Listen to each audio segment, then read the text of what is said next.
आप लोगों को हम प्राणियों में पोषण के बारे में बता रहे थे, ठीक है।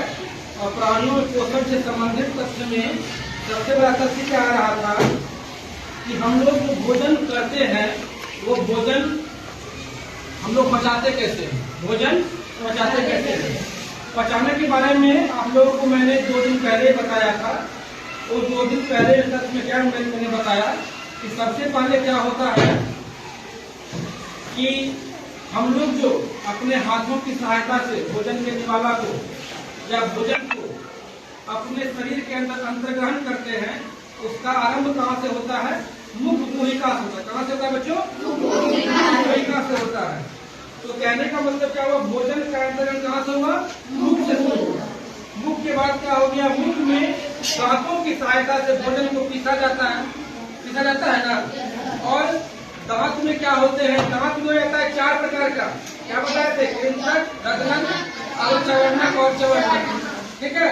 और उसके बाद साथ में एक मांसल एक भाग होता है जिसको हम कहते हैं जीभ, क्या कहते हैं, जीभ कहते हैं। और उस जीभ में क्या होता है, स्वाद कलिकाएं होती है जो स्वाद को बताता है कि भोजन का स्वाद कैसा है, क्या है, नहीं है, ठीक है।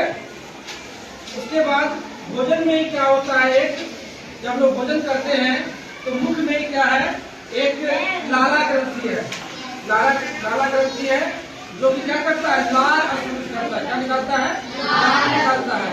वो क्या करता है, आपको भोजन को क्या करता है, लार के साथ मिक्स करके कहाँ पहुँचाता है भोजन को, ग्रसिका नली, पेट में नहीं, ग्रसिका नली में कहाँ पहुँचाता है। और ग्रसिका नली में जैसे आते हैं तो ये आपको मैं जस्ट बताया था, भोजन नली में तो ही हम क्या करते हैं, ग्रसिका बोलते हैं।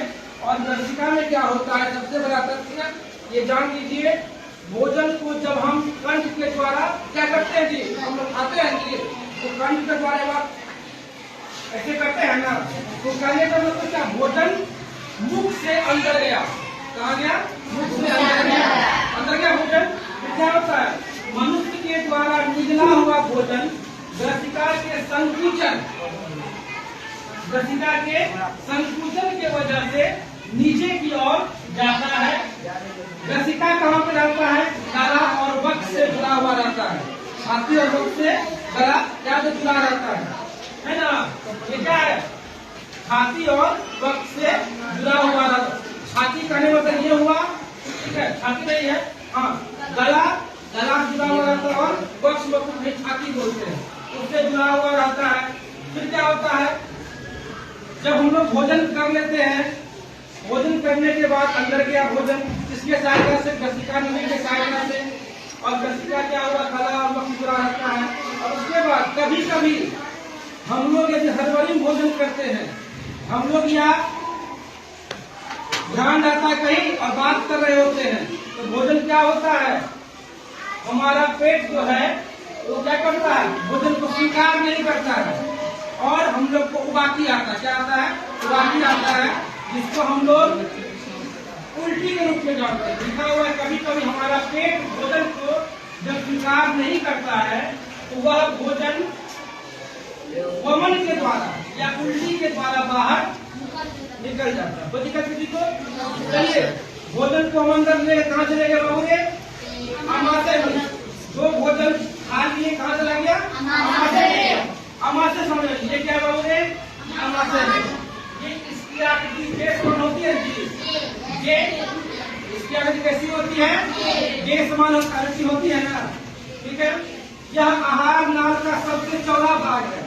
ये क्या है, आहार नाल का सबसे चौड़ा भाग है, ठीक है, सबसे चौड़ा भाग है। यह ग्रसिका से भोजन की प्राप्ति करता है, प्राप्ति कर लिया। इसके आंतरिक भाग में हाइड्रोक्लोरिक अम्ल और पाचक रस मौजूद रहते हैं जो भोजन को अम्लीय बनाता है।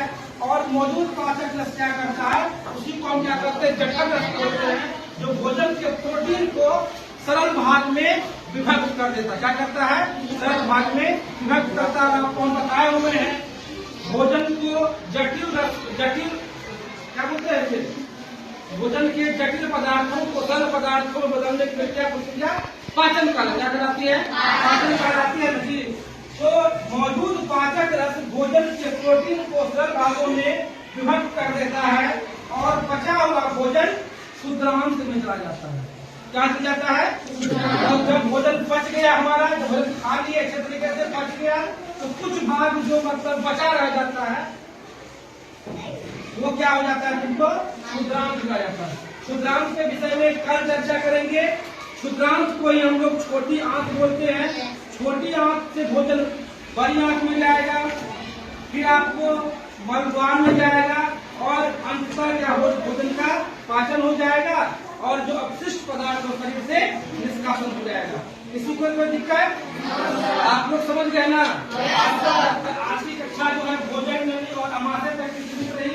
इसके बाद क्षुद्रांत बताएंगे और वृद्धांत को ही बोलते हैं, बड़ी आंत बोलते हैं। आगे मलद्वार से बताएंगे। अच्छे से समझे सब लोग? धन्यवाद।